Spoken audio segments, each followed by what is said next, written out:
At 88 for no loss, it looked it's going to be an easy win for New Zealand. Why do you think it ended up in that way? Yeah, I think obviously the Sri Lankans bowled well, and I think perhaps we let them score a few too many runs to be in with a really good shot. It was a difficult wicket to start on, as we saw. There was obviously that big partnership between Fernando and Mendes, and then it was hard for the guys to come in and score straight away. So I think, yeah, it was one of those ones to chase 220 in 27 overs was always going to be a pretty tough ask, and I think we gave it a pretty good shot, but we perhaps could have fired a few more shots there through the middle as well. And I'll put my hand up and say that I could have taken the game on a little bit earlier, but yeah, as I said, I just don't think we quite timed the chase very well tonight. Do you think it's tough for the new batters who are coming up to keep up the momentum? Because when the openers were there, it looked, all too easy, and suddenly, 2 wickets fall, and, Sri Lanka back in the game. Yeah, cricket's a funny game like that, isn't it? Partnerships are obviously hugely important, and we saw that partnership in the first innings of nearly 200 runs. So it was. I think that's what changed the game there, and those guys played exceptionally well. And yeah, I think you look at the fine margins of when guys got out in our innings and things like that, and obviously there's a little bit of scoreboard pressure, so guys coming in had to get going straight away. So that always makes it a challenge, but that's part of the job of coming in that middle order. And we obviously didn't get it right tonight, but we've got another match in a couple of days, and we'll be looking to resurrect that again. You obviously brought in a young side. Even today we saw 3 guys making their debuts. Moving forward, how important do you think the experience of this nature for their careers? Yeah, it's hugely important for us as a nation, but also for the individuals.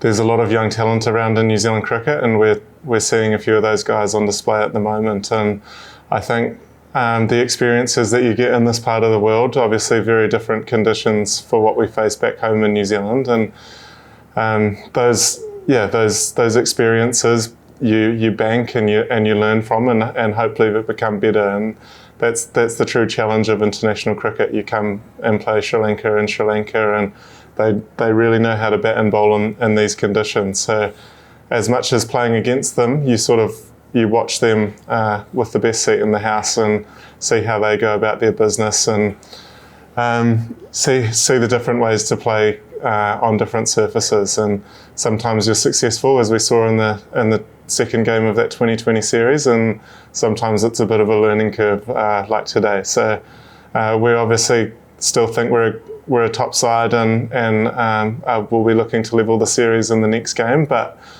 obviously there's also that broader picture of making sure that we're learning from game to game as well, and we've done that well in the past, and I'm sure we'll do it again.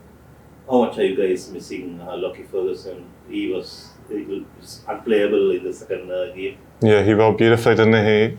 He bowled with some serious heat and got the Sri Lanka's batsmen dancing around. And I think anytime you have an injury in your squad, it's a very, very tough time to take.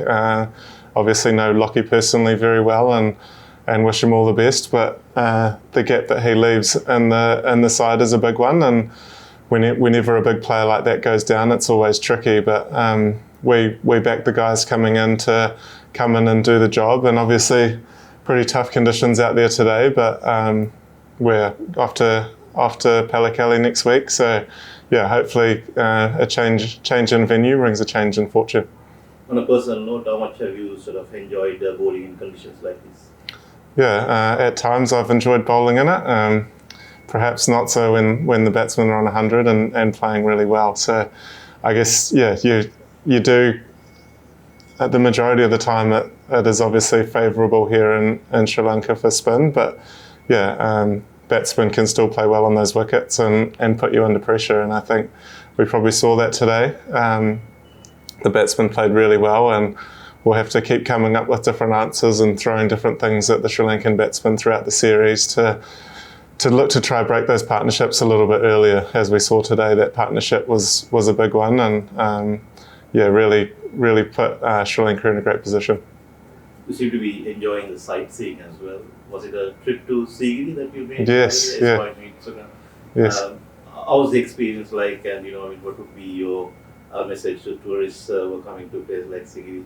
Yeah, it was beautiful. Obviously, very spiritual place, and the view up there is amazing. So I couldn't recommend it enough going up there. And I think that's the beauty of international cricket as well. You get to come to these beautiful places, and we also went on a safari and saw some elephants in the national park there. So I think, yeah, coming and embracing the culture and learning a little bit more about it, and going and exploring different countries is fantastic. And we've been blown away with the hospitality here in Sri Lanka, and we look forward to the next city as well, and the same hospitality there.